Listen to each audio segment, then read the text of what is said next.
जय जय रघुवीर समर्थ। दिनाचा दयाळू, मनाचा मवाळू, स्नेहाळू कृपाळू, जनी दास पाळू, तया अंतरी क्रोध संताप कैचा, जगी धन्य तो दास सर्वोत्तमाचा।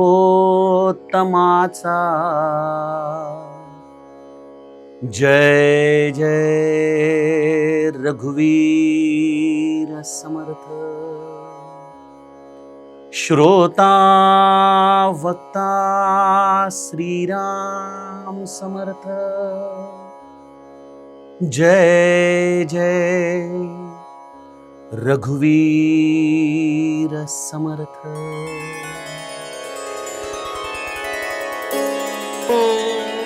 श्रीराम आपल्या सर्वांच्या हृदयस्थ वसणाऱ्या आत्मारामास साष्टांग प्रणिपात करून मनोबोध एक अंतरयात्रा या आपल्या श्री समर्थ रामदास स्वामी विरचित मनाच्या श्लोकांचं जे आपण चिंतन करत आहोत, सज्जन हो, आज आपण त्यातील श्लोक क्रमांक 56 याचं चिंतन पाहत आहोत। समर्थ आपल्याला गेल्या 9 श्लोकांच्या द्वारे जगी धन्य तो दास सर्वोत्तमाचा या सर्वोत्तमाच्या दासाची लक्षणं वेगवेगळ्या पद्धतीने समजावून सांगत आहेत। आपण बघितलं, काही लक्षणं ही कर्मप्रधान आहेत, काही लक्षणं ही विवेक प्रधान आहेत, काही लक्षणं ही वैराग्य प्रधान आहेत, काही लक्षणं ही संवाद प्रधान आहेत। गेल्या श्लोकामध्ये समर्थांनी या भगवंतावरती अत्यंतिक प्रेम करणं हा या दासाचा गुणधर्म असतो आणि या प्रेम सरितेमध्ये त्याच्या हृदयामध्ये असलेल्या नष्ट आशा दुराशा या स्वाभाविकपणे वाहून जातात याचं चिंतन आपण गेल्या श्लोकामध्ये बघितलं। आज या सर्वोत्तमाच्या दासाच्या लक्षणांची पूर्णता समर्थ या 56व्या श्लोकामध्ये करत आहेत। काय म्हणतीये समर्थ माऊली? दिनाचा दयाळू, मनाचा मवाळू, जे दीन आहेत त्यांच्यावरती दया करणारा, मनाने अत्यंत मवाळ, स्नेहाळू म्हणजे अत्यंतिक प्रेमळ, कृपाळू अत्यंतिक कृपा करणारा आणि जनी दास पाळू शरणागत वत्सल असा हा सर्वोत्तमाचा दास, ज्याला कधीच कोणाच्या विषयी राग द्वेष नाही, कारण तयांतरी क्रोध संताप कैचा, त्याच्या अंतरामध्ये अर्थात त्याच्या हृदयामध्ये कुठेही क्रोध नाही, संताप नाही, असा हा सर्वोत्तमाचा दास समर्थ आम्हाला या शेवटच्या सर्वोत्तमाच्या दासाची लक्षणं सांगताना या श्लोकाच्या द्वारे विदित करत आहेत।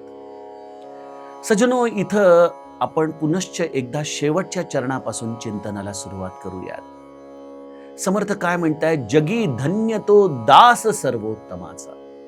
मी कधी कधी विचार करतो की इथं हा दास शब्द का वापरला असेल बरं? इथं ते जीव देखील म्हणू शकले असते, मनुष्य देखील म्हणू शकले असते, जीवन देखील म्हणू शकले असते, पण इथं त्यांनी शब्द वापरलाय जगी धन्य तो दास। हा दास, या दास या शब्दाला उलट केलं की आपण बघितलं तो सदा असतो आणि त्या सदा या अवस्थेमध्येही इतर 9 श्लोकांमधील लक्षणं जो आपल्या जीवनामध्ये अविरतपणे आचरणामध्ये आणतो तोच दास। दास या शब्दाचा आणखीन एक अर्थ असा आहे की जो आपल्या स्वतःच्या मीपणाला विसर्जित करून टाकतो या रामरायाच्या चरणी। बघा, एखादी नदी, अगदी पवित्र गंगा नदी जरी घेतली, पण ती गंगा नदी जोपर्यंत गंगा सागरापर्यंत वाहतीये ना, तोपर्यंत तिला गंगा या नावाने ओळखलं जातं। पण ज्या क्षणी ती बंगालच्या उपसागरामध्ये जाऊन विलीन होते, तेव्हा ती समुद्र होऊन जाते, तिला स्वतःचं अस्तित्व उरत नाही. दास हा शब्द समर्थांनी यासाठी घेतलाय की या 9 श्लोकांमध्ये जी लक्षणं दिलेली आहेत ती आपल्या जीवनामध्ये जो सदा आचरणामध्ये आणतो, ती आचरणामध्ये आणत असताना त्याचं पावित्र्य वाढत जातं गंगेसारखं. तो अत्यंत निर्धूत होतो. असा हा अत्यंत पवित्र झालेला दास या 9व्या श्लोकापर्यंत युस्तर त्या उपसागरापासून वेगळा आहे, म्हणून त्याचं वेगळं अस्तित्व आहे. पण ज्या क्षणी तो त्या बंगालच्या उपसागरामध्ये जशी गंगाजी विलीन होतात, त्याप्रमाणे जेव्हा हा दास संपूर्ण शरणागत होतो तेव्हा तो दास राहत नाही, तो स्वतःच राम होऊन जातो. आणि रामभक्तीचं सज्जनो हे परमोच्च ध्येय आहे. माझे जगद्गुरु म्हणतात, देव पहावयासी गेलो, देव होऊनची ठेलो, तस सज्जनो राम पहावयासी गेलो, तर राम होऊनची ठेलो. मला राम रूपच व्हावं लागतं, तेव्हाच मला राम कळतो. गोस्वामी तुलसीदास वाल्मिकी ऋषींच्या आश्रमामध्ये रामनिवासाचे स्थानांचं वर्णन करताना फार सुंदर चौपाई रचून जातात. जानत तुमही तुमई होई जाई, जेही जानही जेही देही जनाई. ज्याला रामा तू जाणावं अशी तुझ्या मनात इच्छा येते तोच तुला जाणू शकतो, पण जो तुला जाणतो तो जाणलेला तोच होऊन जातो, तूच होऊन जातो. त्यामुळं तो वेगळेपणाने तुझं रूप सांगू शकत नाही रे रामा. सज्जनो, हे आत्माराम तत्व अगाध आहे. या आत्माराम तत्वाचं चिंतन अनुर्वाच्य आहे. तिथे शब्दांची जागाच नाही, कारण तो स्वतः वेगळा राहतच नाही. आणि तो वेगळा राहत नाही याचा अर्थ त्याचं जीवन संपून जात नाही, तो राम रूप होऊन जीवन जगत असतो. हे आमच्यासारख्या सामान्यांना कळणं अवघड आहे. ते आमच्या ब्रह्मचैतन्य महाराजांचे कल्याण शिष्य जे होते ना, ब्रह्मानंद महाराज, त्यांनाच कळालं.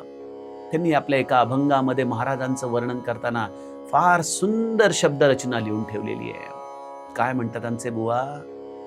महाराजा समान नाही त्रिभुवनी, आनंदाचे खाणी गुरुराव. आनंदाचे खाणी गुरुराव, आनंदाचे खाणी गुरुराव. गुरुराव माझे रामची केवळ, गुरुराव माझे रामची केवळ. वासनेचे मूळ दूर केले, वासनेचे मूळ दूर केले, वासनेचे मूळ दूर केले. ब्रह्मानंदांसारखा कल्याण शिष्य आपल्या गुरुची खरी किंमत जाणतो. गुरुराव माझे रामची केवळ. तो राम म्हणजेच माझे प्रत्यक्ष सद्गुरू आहेत, माझे महाराज आहेत. सज्जनो, हा केवळ त्यांचा भाव विश्वाचा प्रांत नव्हता. त्यांना ते राम रूप आपल्या सद्गुरूच्या रूपामध्ये दिसत होतं. काय असतं रामरूप होऊन जीवन जगणाऱ्या एखाद्या जीवाची, एखाद्या देहाची अवस्था, ते समर्थ आम्हाला आजच्या श्लोकामध्ये, या अंतिम श्लोकामध्ये विदित करताना म्हणतात. दिनाचा दयाळू, मनाचा मवाळू. बघा, आमच्या श्री महाराजांनी स्वतःला दीनदास अशी उपाधी स्वीकारली होती. ते दिनांचे दास होते. महाराजांना एकदा एकाने विचारले की महाराज, आपण स्वतःला दीनदास का म्हणवता? तर यावरती ते म्हणाले, अरे माझ्याकडे प्रापंचिक येतात ना बाबा, खस्ता खाल्लेले असतात, अनेक प्रकारच्या त्रासांमधून, संकटांमधून अगतिक झालेले असतात. अशा दीन जीवांची मी सेवा करणारा असा त्यांचा दास आहे, दीनदास. खरोखर या समाजामध्ये आपण बघतो की जेव्हा एखाद्या मनुष्याला अगतिक अशी अवस्था प्राप्त होते तेव्हा जग त्याची खिल्ली उडवण्यामध्येच आनंद मानतं. कोणी त्याच्या मदतीला धावून जात नाही. कोणीही त्याला कधीच या परिस्थितीतून बाहेर काढण्यासाठी मनापासून प्रयत्न करताना दिसत नाही. अहो, आम्ही मंडळी कशी आहोत, एखाद्या भाजीवाल्याकडे गेलो आणि जर आपल्याला भाजी घ्यायची वेळ आली तर आपण बघतो की ती भाजी कुठं डागाळलेली नाही ना, खराब नाहीये ना. प्रत्येक गोष्ट अगदी तावून सलाखून आम्ही घेतो. गुणग्राहक आहोत आम्ही. पण मग अशा परिस्थितीमध्ये अशी अनेक डागाळलेले टोमॅटो असू शकतात, भाजी असू शकते, ढोबळी मिरची असू शकते, ज्यांना कोणीच वाली नाही का हो? त्यांनी फेकूनच दिलं जायचं काय जगामध्ये? त्यांचं कोण आहे? कोण आहे त्यांचं? त्यांचा एकच आहे, जो रामरूप झालाय असा सद्गुरू तुमचा आहे बघा. सज्जनो, हा श्लोक सर्वोत्तमाच्या दासाचा आहे, पण तो सर्वोत्तमाचा दास आता त्याचा राहिला नाही, तो रामरूप झालाय. तो या रामरूपी समुद्रामध्ये पूर्णपणे विरघळून गेलाय आणि तो रामरूप होऊन जीवन जगतोय. त्यामुळे तो दिनांचा दास, दिनांवरती कृपा करणारा, त्यांना देखील सांभाळून घेणारा. आणि जसा समुद्र असतो ना बघा, त्याच्याकडे एखादा नाला येतो, तो कधी म्हणत नाही समुद्र नाल्याला, ए बाबा तू गलिच्छ आहेस, गढूळ आहेस, तू येऊ नकोस माझ्यात. तो जितक्या प्रेमाने, तटस्थतेने गंगाजींचं स्वागत करतो, त्याच तटस्थतेने, प्रेमाने तो एखाद्या गढूळ नाल्याचं देखील आपल्यामध्ये समाविष्ट करून घेत असतो. हे दिनांचा दयाळू मनाची अवस्था आहे बघा. आणि मनाचा तो अत्यंत मवाळ आहे. आम्हाला राग का येतो? कारण आमच्या मनाविरुद्ध गोष्टी घडतात. मनाविरुद्ध गोष्टी घडल्या की आमच्या अंतःकरणामध्ये संताप येतो. कारण आमच्या प्रत्येकाच्या ना टॉलरन्स लिमिट आहेत. आम्ही एवढंच सहन करू शकतो, याच्या पलीकडे जर तो व्यक्ती वागायला लागला तर आमच्या मनाचा उद्रेक होतो. पण जेव्हा या सर्वोत्तमाच्या दासाचं मन या देहापासून फाकत फाकत फाकत विश्वमनाशी एकरूप होतं, जेव्हा ते मन संपूर्णपणे उन्मन होऊन जातं ना सज्जनो, तेव्हा त्या मनाला अकल्पनीय अशा टॉलरन्स लेवल येतात. ते इतकं विस्तीर्ण होतं की त्याला या जगातल्या प्रत्येक जीवाला त्याच्या गुणदोषांसकट स्वीकारता येतं. जो गुणदोषांसकट या सगळ्यांचा स्वीकार करतो तोच मनाने मवाळ होऊ शकतो. तो आमचा रामरायाच होता ना हो, जो राक्षसांना देखील निजधामामध्ये पाठवतो. ज्या राक्षसांनी आपल्या पत्नीला अपहरण करून आणलं, त्या लंकेमधल्या प्रत्येक राक्षसाला तुम्ही तुमचं स्वधर्म निभावत आहात, त्यामुळे तुम्हाला मृत्यू पश्चात माझ्या निजधामामध्ये मी पाठवतो, असा सांगणारा तो मनाचा मवाळू आहे. तो आमचा केवळ राम आहे. आणि त्यामुळे त्याचे दास देखील असेच. महाराजांवरती विषप्रयोग केलेला मनुष्य जेव्हा पळून गेला, तेव्हा महाराजांनी संध्याकाळी त्याची आठवण काढली, अरे त्यालाही फराळाला बोलवा ना. तेव्हा ते लोक म्हणाले, नाही महाराज, तो निघून गेला. अरे अरे, आज आमच्या बरोबर बसला असता, मोठा लाभ त्याचा हुकला बरं. सज्जनो, हे मनाचं मवाळ पण आहे. आमच्या माऊलीला आळंदीमध्ये माधुकरी मागताना लोकांनी झोळीमध्ये शेण घातलं, आपल्या असलेल्या चुलीतली राख घातली, पण माझ्या माऊलीने ज्ञानेश्वरीमध्ये कोणाच्याबद्दलही कुठेही कटुवचन म्हटलं नाही. एवढंच म्हटलं की दुरितांचे तिमिर जावो, लोकांच्या मनातला हा वाईट भाव जावो, हीच माऊलीने प्रार्थना केली. आणि सगळ्या विश्वाचं कल्याण व्हावं असं पसायदान मागितलं. हे कोण मागू शकतो? जो मनाचा मवाळू झालेला आहे.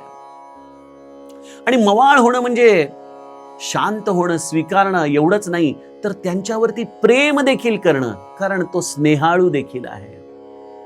त्यांच्यावरती स्नेह करता यायला पाहिजे.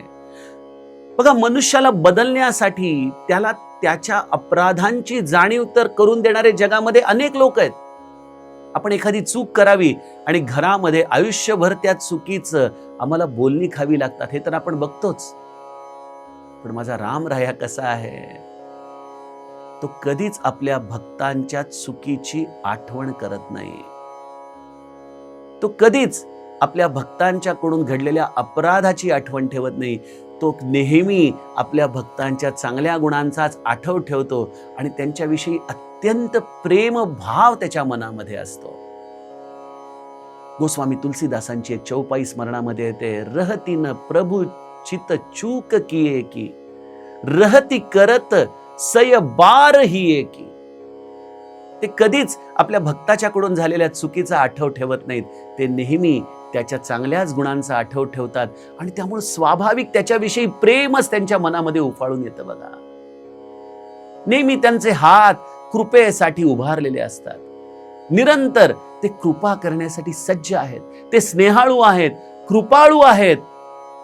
आणि अनंत अपराध करून जरी एखादा जीव त्यांच्या चरणाशी आला, किंबहुना त्यांच्या स्वतःची जरी एखादी त्यांनी क्षती केलेली असली, पण जर असा जीव त्यांना शरण आलोय, रामा शरण आलोय असं म्हणून त्यांच्या चरणाजवळ गेला, तर जनी दास पाळू, असा हा सर्वोत्तमाचा दास रामरायाच होऊन जातो.